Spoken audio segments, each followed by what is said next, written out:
Stole your thunder there, mate. I'll just go home if you want. Yeah. All right, we are a couple of days away from the PFL Glasgow card, the playoffs. And of course, when it comes to fight week, nothing stays together. Things always shift and move and people get injured and fights change and stuff. And this one kind of worked out for everybody though, I feel, because we've had a couple of alternates fall through in this weight class. And obviously, Dean, you've got to buy into this position here.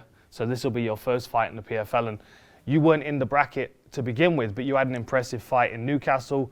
We offered you the alternate place.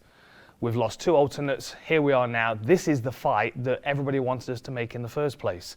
I mean, what a fight this is going to be, right? You've got a massive amount of experience. You've got a massive amount of mixed martial arts knowledge, as well as raw power and athleticism coming together in this fight. Now, this fight has been made, what, 2 days now? 2 days, 3 days? Something like that. I've got a little belief that maybe it was a few weeks ago. But well, we're going to get into the conspiracies because both of these guys are a fan of conspiracies. But I will say that this is an interesting theory that you have, which implicates all of us, including me as well. No, it doesn't. You're not in on it. Oh, okay, all right. You're not in on this one, Dan. So what's this one then? No, I just think they knew a few weeks ago that the Italian couldn't fight, and the later they left it, the better it looks and sounds for Lewis. And I don't blame them. I hope he got a few extra quid. He deserves it. So do you think Lewis has an advantage over you based on his preparation? No, I don't think he does, but I think if I was, like, you know, if it gives him more bargaining power with PFL, fight week, who wants to fight me on 7 days' notice? Nobody. No, not when I'm prepared. Well, just Lewis. Yeah. When did you start preparing for Dean? 8 days ago. Not even that, something like This that. 8 days notice, isn't it? might be the case, I just don't think it is. I'm always ready, I'm always in the gym. Yeah, you know what I mean? Listen, I say I don't think it changes the result anyway. I'm just saying, I just think it was an interesting observation that I looked at some of his cryptic posts a few days before the Italian hurt his hernia or eye infection or whatever it is. But listen, fair play to the lad. He's here and he's game and he's willing, and that's all you need. So 3 opponents. Initially, it was 𝗘𝗨𝗥𝗢𝗣𝗓, last year's champion. Yep. 𝗘𝗨𝗥𝗢𝗡's injured. Federico steps in. Federico's out with a hernia. Now McGrillen. Has your training changed at all from one opponent to the next? People like me don't get up in the morning and train harder because they're fighting someone better. I train to my maximum potential. I train smart. I train hard, but I train smart so I can fight hard. And I've had it in me. I'm not just saying it, but I've had the best camp I've had. And I've come away from my own gym where I'm the coach, got out of that environment, you know, gone to GB top team, great camp, great coaches, really good sparring partners. So I've took myself there for 4 weeks and it's going to show on Saturday, I think. And you had a very impressive performance in Newcastle against Mattis. Showed you grappling as well as your striking ability, which obviously we all know you as a striker, but there was a bit of trash talking going into that one. You were trying to prove your ground game to him as well as a few other people going into that fight. First of all, how happy were you with that performance, and what have you done since that fight? Well, I didn't finish him. Do you know what I mean? Everyone wants to finish, you know what I mean? But like, I am proud of my performance, the fact that I shown all 3 rounds. I showed him a grapple. Do you me grappling who can't grapple, do you know what I mean? And just upping my game and just exploring more around MMA than just showing my left hand, do you know what I mean? Like, end of the day, I got to a point right where I thought I was just knocking everyone out with 1 shot. Now I need to mix it up a little bit, do you know what I mean? And that's what I'm doing. Do you think you're going to need that whole skill set against Dean? It's possible. 100% it's possible. He's a seasoned fighter, he's a veteran. I've known him for years, known him since I was a kid, and that he's a good fighter. Since he was this big. Yeah, I've known him for years. I know he's a good fighter. Yeah. This guy's a good fighter too. So I'm just being honest with that. Do you know what I mean? I'll be real with it. I just think, look, there's a reason, like, he wasn't thrown in a tournament in the first place, right? And he's explaining it right now. He's still figuring this game out. I've figured it out. You've got world-class potential, world-class. Now, I haven't demonstrated I'm world-class yet because I haven't beaten any world-class opponents. But this is a good starting point for me. He's young. He's got loads of belief. He can bang. I don't want to get hit by that left hand on Saturday night, but I do think I can take one and give an harder one back. But you're looking at a guy who's understands his own game and a guy who's still figuring it out. That's going to be the decision-making difference on the day. It's going to be a competitive fight. Nothing's going to come easy for me, but I just think this is the difference. Like, 17 years of experience. He was 6 when I walked in the gym. 6. He was watching Cartoon Network, Space Ghost, eating his Cocoa Pops or something. Yeah, there you go. So does this feel like a fight that crosses generations then? Do you feel like you're it is. Right, it okay. is. And don't get me wrong, I'll bet my house on it. Lewis McGrillen's time is coming. It's coming, but not on Saturday. Not next year either. I'm the big dog now. There's the 𝗘𝗨𝗥𝗢𝗣𝗘 fight next year. I think that will happen. I hope it does. But there's no one in this tournament who beats me. I'm sorry, bro, but there just isn't, Dan. It's my time, mate. I'm at the. This is like 17 years of work all coming together now. Not 6 or 7 years. 17. It's a lifetime. Now I ain't just a fighter. I'm an encyclopedia of MMA. Whether it's coaching, just the whole game, the sports science. I've covered everything. I'm a black belt in all of it. And my guy here isn't there yet, but he's going to get there, and he'll be a better man for the fight on Saturday, but I'm going to be the best man. So it's going to be the difference, bro. So what's the advantage then of being the younger generation? Because mixed martial arts moves fast. It moves very, very quickly as a sport, right? My generation seems ancient compared, right? So I would say that you've got a different perspective of what mixed martial arts is, perhaps. How do you see this fight being in your advantage? I come into the time of MMA when MMA started to become a sport. I felt when you come into a time, it was kind of hard men going into it, bouncers, do you know what I mean? And you got to learn jiu-jitsu here, you got to do that. I come into where I've learned it all. And I feel like I'm evolving every day, and I feel like my game's speeding up rapidly. So I feel like I can catch up more quicker. And I just feel like I've got such great coaches, and I've got a great gym and great bodies around my gym and stuff like that. And I feel like I won't be put into that fight to lose, you know what I mean? I know what I'm on, end of the day, and I know what I can bring to the table. Well, as a teenager, what was your perspective of Dean? Because you've known him for a long time, you said. Yeah. So as a kid, as a teenager, what was your perspective of him? One of the top UK prospects for years. He's been around. He's been in like top 5, top 2 for years. Looked at 𝗘𝗨𝗥𝗢𝗣𝗘, I've seen it for years. I've watched him fight. I remember he fought Don Wooden in ACB. I remember he fought Magomedov. I've seen him, man. I've seen him when I was a kid and stuff like that. Yeah. I know. He'd be in my gym loads. I used to go to his gym every week. Hey, first time I ever cut weight, yeah. I didn't know what the I was doing. Sorry for swearing, yeah. And I watched the weight cut video. My man. Is that right? I swear down, my man. I'm like, yo, he's teaching me how to cut weight here. So what's it like to be faced off against him now? Yeah, it's just one of them. I need a fight. He needs a fight, and I think let's just get it cracking in it right now. Listen, I just like I said before. Look, you can have these perfect careers where you build these guys up, and you test them marginally. This kid's game is jumping in here. He really is. Hats off to him. I've got so much respect for Lewis. Followed him as an amateur. Really liked him as an amateur. Seen loads of his amateur fights. Knew he was a beast. He's of a generation of like Muhammad Mokaev, you know, those type of guys coming through, and he's of that mould. He's gonna go far. But like I say, it's just I'd rather not be fighting Lewis purely because I've got some sentiment for the kid. You know what I mean? It'd be nice if it wasn't a familiar face, but who the 𝗘𝗨𝗥𝗢𝗣𝗘? I didn't even want to watch that fight. So as soon as I found out it was him, it was like weird. I was a bit like, oh, I've got to fight one of the kids here, but at least he know he's going to show up, and like straight away, soon as like a lot of the lads from the gym weren't coming, as soon as it was Lewis, they've all booked tickets. Like, so it just shows the difference. Like a lot of people looked at that Federico fight, just went, oh, Dean's just going to walk through him. And that's how I felt. I don't feel like that about Lewis, but I do still look at it and go, yeah, I'm going to win this fight. So when the announcement went out, and you both probably saw the reaction to the fight announcement, like everyone was straight away like, this is the show stealer. That's why we're sitting here around this box right now, right? It's one of the best UK MMA fights been in years. Why do you think people think that? Tell me first. Why do you think people think this is one of the best fights we could have made? First of all, it's Liverpool versus Manchester. Yeah, that's always a good time. And everyone knows who Dean Garnett is on the UK MMA scene. Everyone knows who Lewis McGrillen is as well. Yeah. So, and I like what you said before. I feel like this is I'm not going to call myself the old guard just yet, but I'm certainly at the end of my career. And this is a guy at the start. And I just think that's interesting. How do these things interact? Mm-hmm. How does my 17 years of experience interact with his 7 years of just pandemonium and like being used to knocking people out so readily. Do you know what I mean?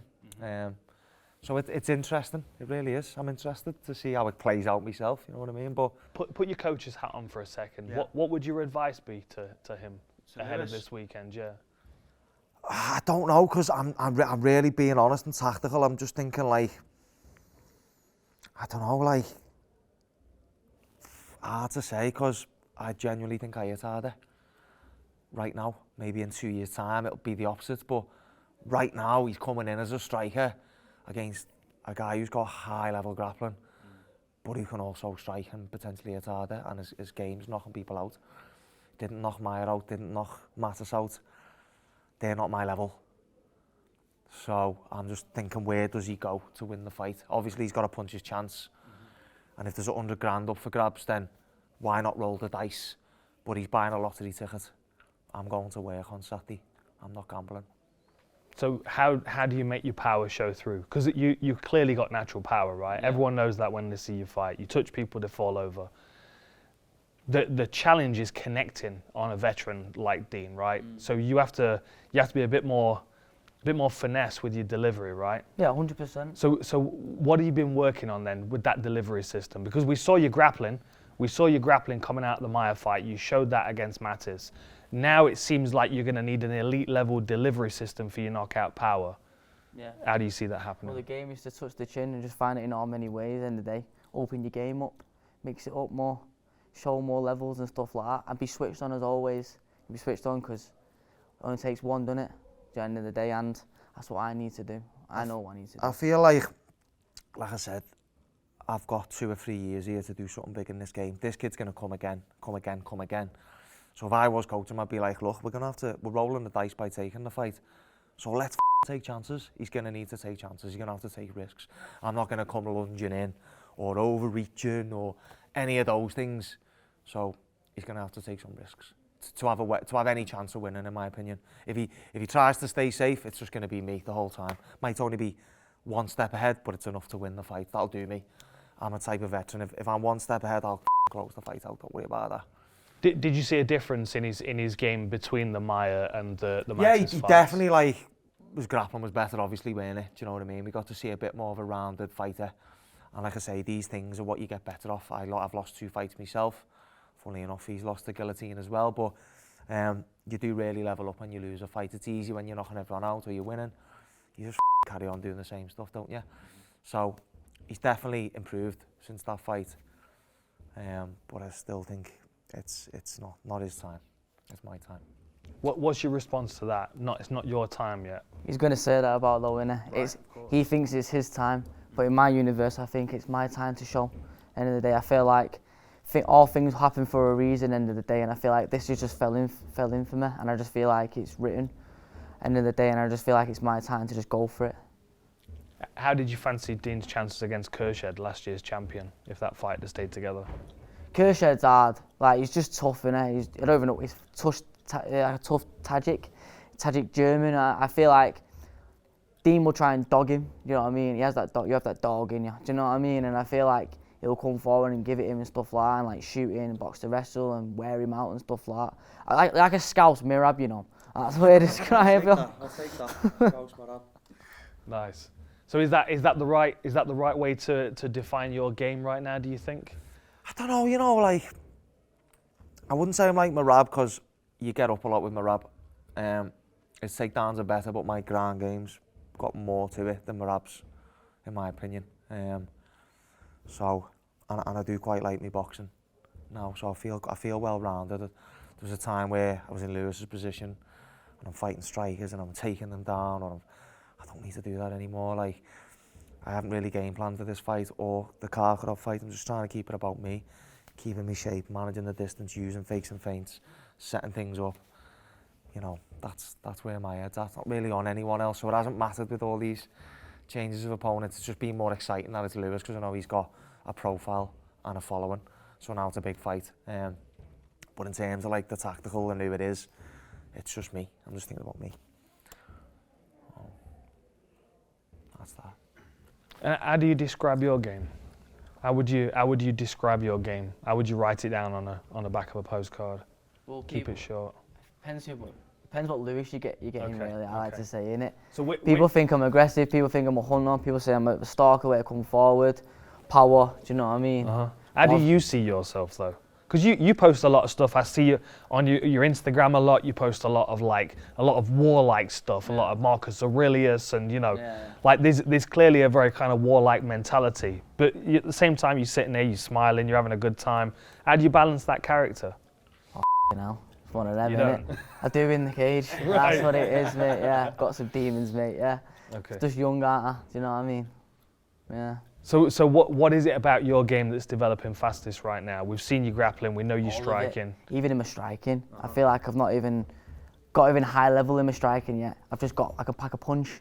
I need to do more things in my game, kicking more, fighting, moving around, moving my feet, things like that. And as well as obviously my grappling. For my grappling is leveling up as always. I'm getting the work in every day in the gym. Yeah, you don't have to worry about me. So when you first got the call that you were stepping into the bracket and Dean was your opponent, what was the first thing you did? Did you watch tape? Did you train? What did you do? I know Dean. Yeah. Yeah. We know I swear to God, since we've been matched, I haven't gone and watched his fights. I watched them live at the time. I've seen enough. I'm sure he's the same. I know the guy inside out, like so. That's it. You enjoy watching his fights? Yeah. Fun to watch? Yeah, I guess I enjoy watching this guy fight, so it's mutual. There's loads of mutual respect here, like there's no lack of respect. There's admiration. I admire the guy, do you know what I mean? I think he's a great youngster, and there's not many young fighters who are taking that fight, whether it's 8 days, 8 months, 8 years. They're just thinking, nah, my time's in 5 years' time. But I reckon this kid's going to be sitting here in a few years' time saying, yeah, that fight with Dean Garnett was the difference. It was that fight that pushed me on. That's when I realised what I needed to go and do. So I do think this is part of his making, part of his journey, part of his story. But it really is my time. Honestly, it's my time. I can't stress it enough. I know. When I know, I know. Like, and it is my time this year. It's just laid out for me to be. So what do you do to stop that? What do you do to prove him wrong? When you say you know, that's how I feel about me, genuinely. Good for you, bro. Honestly, I'm glad you feel like that. But I just don't think the two performances against the last two guys, the great learning fights, I just don't see how that sets you up for me. I feel like for higher competition, that's where my game will show. I feel like I'm a game day guy when it comes to against high level competition. Some people are guys like awkward timing. Do you say you fight a guy in a regional scene and there's awkward timing? It's different there. When a high level time, when I'm in the gym sparring high level competition and stuff like that, I shine when I'm against the high level competition, and I feel like that's where I can thrive. I shine on competition day, regardless of who it is, low level, high level. I'm a performer. I am. That last fight I had in Bahrain, December, I got poked in the eye so bad, my eye closed over. That guy was a good opponent. I just controlled him for 15 minutes like he was a toddler. Do you know what I mean? That was me like panicking. It was still easy. You know what I mean? And I just think when I had 4 years off, I was on the mat every day as a coach. And being away from the environment of being a fighter where you have to be getting fit, you have to be losing weight, I was just training every day to improve. I probably had more in them 4 years than I did in the 10 years prior, because there was no pressure to perform. And then when I came back a well better fighter. Like the guy who lost to Magomedov had a lot of these little teething problems that my guy's got in his game right now. Do you know what I mean? And I'm going to exploit them without even trying. Just naturally, my fundamentals and experience is going to just go and just snap that up as soon as it's put on a plate. Do you know what I mean? Whereas the guys with that less experience, they don't see it when it's there. They don't make the right decisions at the right time. That's the difference on Saturday, decision making. Both athletic, both can bang. He can grapple, I can strike. Do you know what I mean? It's going to be an all-round fight. There'll be a bit of everything in there, but I just think like split second, I'm going to make slightly better decisions under pressure, and it'll be enough to get a finish or a scorecards victory. And this is your debut in the PFL. Obviously, you were due to fight Newcastle. That must have been disappointing for you. Very disappointing, mate. As I said, 36. I haven't got lots of fights left in me, so having people not turn up and you're not fighting, it's hard to swallow. Bitter pill to swallow. But this guy's not going to go anywhere. I know he's turning up anyway, which only makes me feel better. Do you know what I mean? Absolutely. So fair play to him. He deserves some credit for this. Well, I've got to take it in a slightly different direction because obviously I know you're both fans of conspiracies. So Yeah, let's go. I just want to I want to throw a few on the table. Some personally that interest me, I'll be honest, and see whether you're interested, whether you buy into them or not. So first of all, when this might be a bit close to home given the fact that it's the Beatles, but Paul McCartney, is the real Paul McCartney dead? I believe he did die. And the guy who's playing him is called Billy Shears. And it was all to do with manipulating the masses so that the military-industrial complex wasn't kicked out of Vietnam. So they used Beatlemania. It was a social experiment ran by the Wilhelm Institute. What, mate? Through the Cold War? No, it was to do with the Vietnamese War. But yeah, it was ran by the Wilhelm Institute. They were recruited, they were flown out to... And this is why, if you look at the Beatles' Sgt. Pepper's album, there's lots of clues in there. You've got the date Paul died, you've got Aleister Crowley in there, you've got a left-handed guitar in flowers like it's a funeral, you've got a hand over his head, he's got OPD on his sleeve, officially pronounced dead, no one else has got nothing on their sleeves. When they were asked, they said it meant Ontario Police Department. It's called Ontario Police Association. So yeah, Paul McCartney died a long time ago, and he crashed his Maserati going, I want it. What do you think on that? I'm very much on the fence about it. Yeah, it was an interesting documentary. It took me down a bit of a rabbit hole. Yeah. I was interested to know whether you had a perspective on it. Have you heard that one before? Briefly. Paul McCartney. Briefly, okay. Briefly, yeah. Bigfoot. Bigfoot. Don't believe it. Nah, don't believe it. Okay, Bigfoot don't Bigfoot, exist. no. Never existed. I don't know, but Probably 1,000 years, maybe. Okay. Maybe, yeah, but I don't don't know. I haven't really gave it enough for. My thing is that's just black. Okay. And then obviously we're in Scotland, so I've got to ask you the Loch Ness Monster. Never existed. It still exists. No. Dinosaurs didn't exist.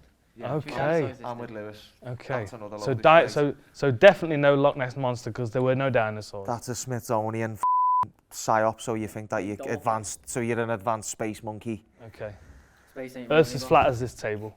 No, it's definitely not as flat as that table, but it is a plane in relevant terms, but it's not flat. Yeah. It just ain't a spinning wobbly cartoon pear. So what's the conspiracy theory that people believe that you don't believe?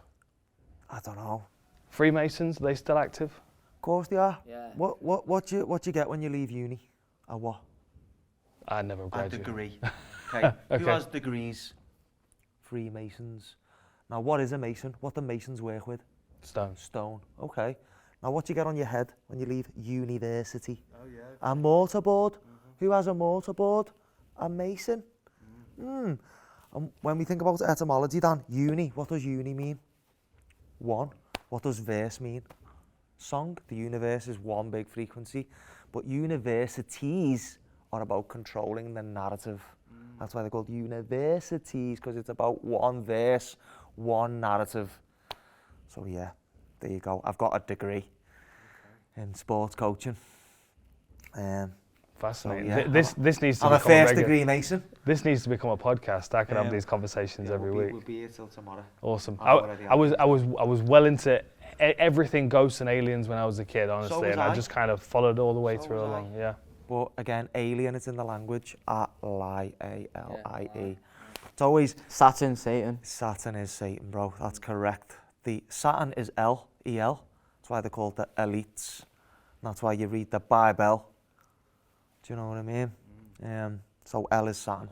How do you remember all this? Bro, my brain doesn't switch off, man. I said I'm an encyclopedia. Single-mindedness, though, when the fight starts. Of course. As soon as the first bell goes. That was the best thing I liked about fighting. As soon as the first bell goes, everything else outside of the cage just disappears. Might be why I excel when I get in there, because I'm so good at being out there all the time and trying to think about too many things that my brain likes to just being a target. Do you know what I mean? And obviously you've got all the adrenaline and can't wait for Saturday now. It's gonna be good, lad. Just got an autistic superpower. Where I zoom in, mate. Yeah, something like that. Something up with me anyway. Yeah. It's just where I zoom in on that straight away. Yeah, you laser focus and you don't focus on the around you. Yeah. Don't ask like your mum's in the crowd or anything like that. You just focused on that, the task at hand. Yeah. One thing I will say, as much as a pleasure it is to speak to you both outside the cage, I do feel like you're very much the best versions of yourselves inside the cage, and we are going to be absolutely treated to a great fight on Saturday night. I appreciate you both joining me. One last thing before we do leave, give me a prediction. Who wants to go first? I'll go first. I'm going round 2 KO. Okay. Round 2 KO. Okay. I like it, lad. Same prediction from both here. Thank you very Nice much. one, Dan. Good luck Saturday. Nice Good one. luck Yes, Saturday. my mate. You know this is going to be a fight. You don't want to miss this. Saturday, September 28th, PFL Europe Glasgow. We'll see you there.